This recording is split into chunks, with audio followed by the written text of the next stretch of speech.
Welcome to my YouTube channel. Thank you for liking and subscribing below. Today, let's talk about three things: inspiration, rest, and fear. When it comes to intuition, it's important to be mindful of these three things, that they work together. And not that fear is a working component, it's not, but it's something you need to be aware of, because when you are stepping into fear, you are moving light years away from your intuition.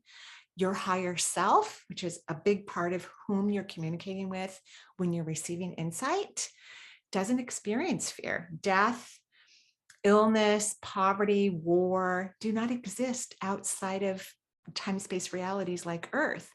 So you live on one of the lowest vibrational realities in all of the universes. And there's many, many, many universes. There's many, many realities that we can reincarnate into. This is one of the lowest. So that means a lot of contrast can occur on Earth. And it doesn't mean that anything's wrong, like, oh my gosh, we have to fix Earth. No, Earth was created to be this way, because every time we incarnate, if we choose to, because we don't have to, we can stay in any time-space reality we wish and just hang out there and grow consciously if we want to. Just like you don't have to come to Earth and have contractual experiences to help you grow. It's not necessary. You can just become aware and make changes. But souls have some challenges, at least the 8 billion of us that are here, the physical human ones that are here, because we have souls in plants and oceans and rocks, animals. Souls are everywhere. And we're here because we've been wanting to experience and journey here and have fun, and also heal or work on something that we've been trying to resolve in other realities. So we come to Earth. So fear is a sign that your vibration is low. When you have fearful thoughts, even if you feel like they're real or they're going to happen or you got to do something to stop them, I want you to know, regardless of the circumstances, you are in an active part of your brain called the ego. And you're in that place because you've connected with the vibration of the majority of the population. So most human beings are in fear, anxiety, cortisol, elevating thought process, thinking and speaking all day long, or for a huge percentage of their day. And their energies can be powerful if you don't work on your own frequency and vibration, because there's so many of them. So when you're in fear, I want you to take note of it, not go, oh, I'm in fear, I got to get out of here, I won't be inspired, and I won't be able to rest, and I won't get to my intuition. I don't want you to do that. I want you to go, oh, I'm connecting with mass consciousness. And if you want to evolve, you don't want to connect with mass consciousness often or make decisions from mass consciousness or work in the energy of mass consciousness. You want to be in high vibrational levels of consciousness. So when you're in that place, be really nice to yourself, like, oh, I'm scared, or I'm connecting to mass consciousness. Interesting. I want to work from a place of inspiration. I'm going to go take a little nap, or just go sit down and rest my bones and my muscles and let my body fully relax so that I can feel uplifted, recalibrate my energy system, because rest allows you to recalibrate. A lot of successful psychics and intuitives, we rest. We rest often, even if it's just a cat nap or just looking out the window or cozying up next to a fireplace. I think the human concept is that we have to be busy all the time to be successful, but that's not true. Resting your mind, resting your bones, resting your muscles allows you to connect to higher realms of awareness, which that's what allows you to be successful. That's when you get inspiration for your work or your family or your health or whatever it is that you want to experience in life. So you're going to be mindful of when you're in fear. It's not healthy. You're activating your cortisol levels in your body, which is not good for your immune system. It can have significant, serious effects on your body when your cortisol levels are elevated. And modern medicine only knows how to pay attention to cortisol levels when they're like in dangerous levels. So they don't really understand, the levels before it gets to modern medicine's danger zone, and elevated cortisol levels are just unhealthy. They're not good for you. They're not good for your organs, your cellular memory.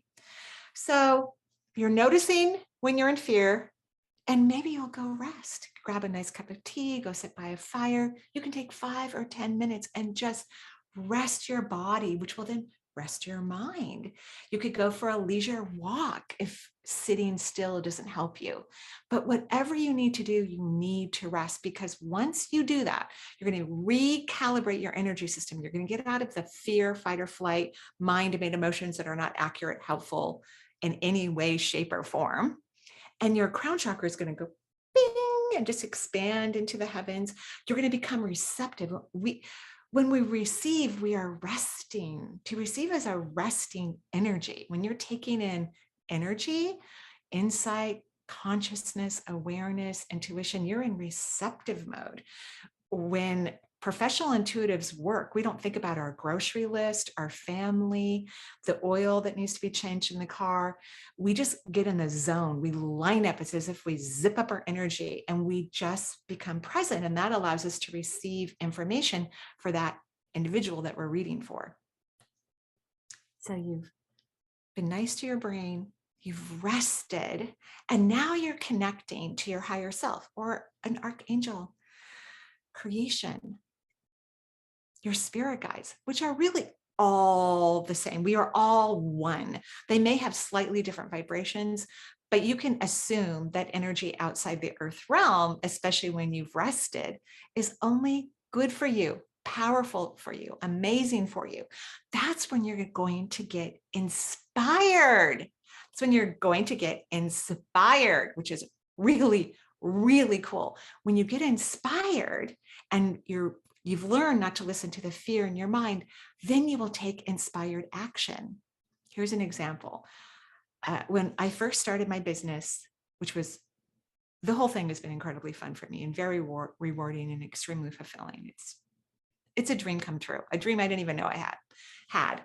And right away, I felt I needed to hire an assistant. And the people who were in my life at that time, I guess they were kind of friends, kind of advisories, because a whole bunch of people were worried that I was making a big mistake because I was leaving modern medicine, which I also loved.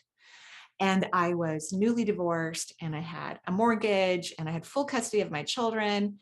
And I wasn't getting a lot of child support. My former spouse was an engineer. In fact, I had to pay him when I got divorced. I had to write him, not a huge check, but a decent check. And he didn't pay for extra things like prom dresses or, haircuts or nails, or those things didn't excite him. So he didn't pay for those. So I had a lot of friends in my life who were very worried about the decision I had made to leave the hospital and work full-time out of my home. I had left a osteopath's office. So I had taken a leave of absence from the hospital and I'd worked in her office as an energy worker. And she sent me all of her clients. So I was very busy. I was making more money than I did as a full-time nurse.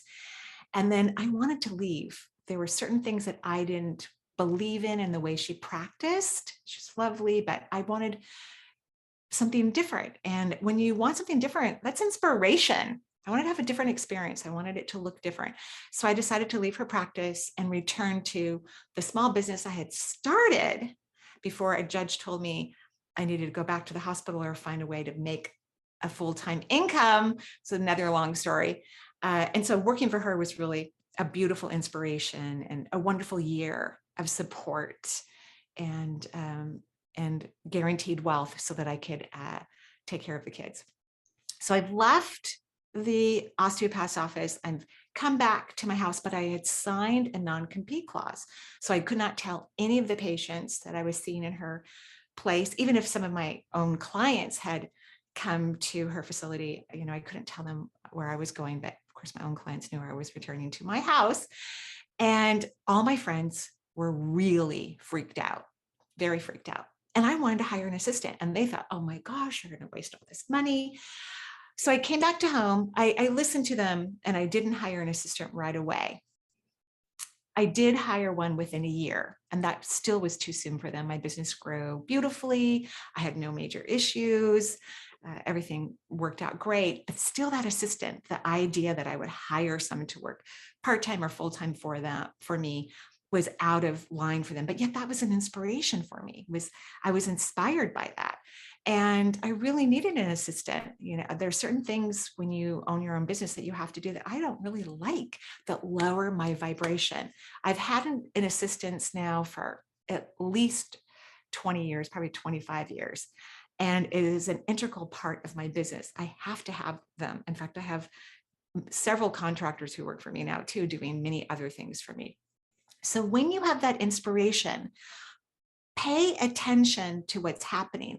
Are you lowering your vibration to be comfortable with mass consciousness so that you're not in conflict? Because I did do that for about a year. I lowered my vibration. I said, well, yeah, they're right. They had all these logical reasons why I should not hire someone to help me. But when you are a mom and you have teenagers, it was so great to have a full-time assistant in my house who was also navigating my very busy children. I could go into a session because when you're working in the multisensory world, you kind of close out the physical world. You're in this kind of different time-space reality.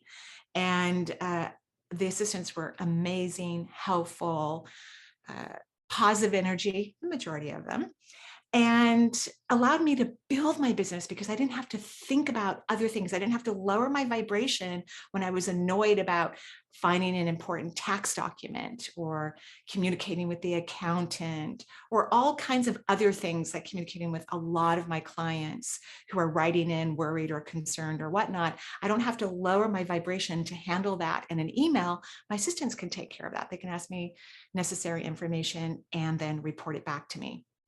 So, and when we think about this example, it was fear that reduced the time. That's okay. Yours not a huge amount of time, that got me out of my inspiration because I felt inspired when I thought about having an assistant working for me, full or part-time. And then you want to quiet your mind whenever it goes in fear, even if the fear is logical, because intuition and inspiration are not logical.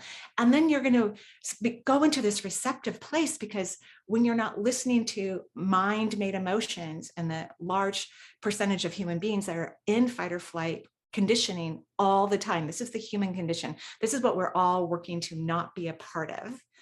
Then your energy expands and you can hear and see and feel your higher self. And the higher self is giving you great insight, like, yeah, go get an assistant. That's a great job. You're going to love it. It's going to be fun for you. And it's also nice to employ someone and, have someone have a job. It's also a very nice and rewarding feeling too, to have that part of one's experience. Okay. So you're going to ignore fear, no matter what, but be nice to yourself and remind yourself why you're in fear.